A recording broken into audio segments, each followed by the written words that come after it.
what kind of questions are you getting from the teams in the interview process?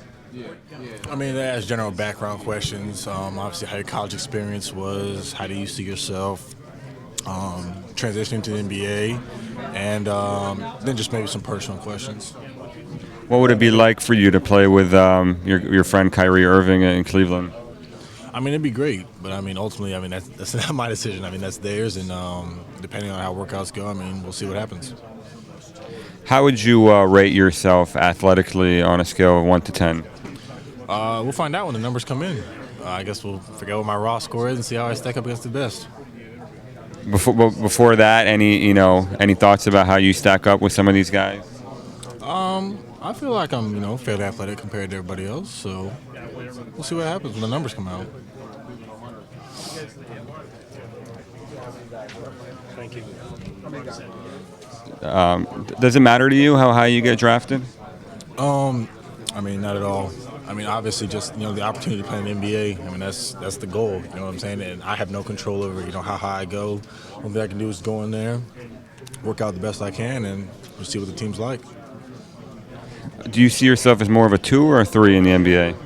Probably a small forward in the NBA. 5 years from now, what are some parts of your game that you think are going to be a lot better than right now?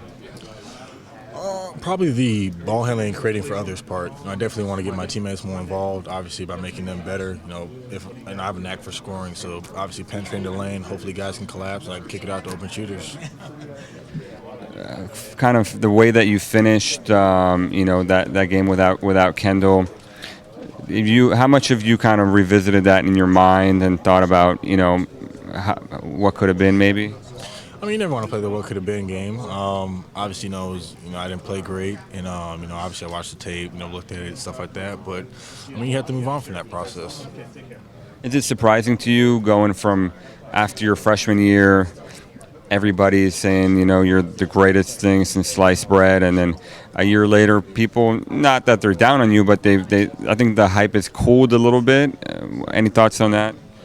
I don't know. I mean, it is what it is. I mean, life goes on. I'm blessed to be in this position right now. A lot of these kids here aren't necessarily used to the spotlight, used to being in front of the cameras and the attention and everything else. How do you feel like you've handled it from high school to Carolina to now?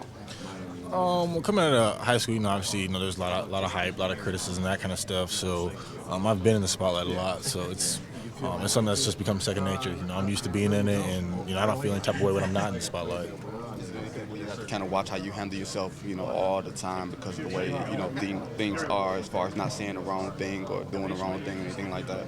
Nah, I don't try to overthink it. I mean, you just be yourself. I mean, and hopefully it's acceptable.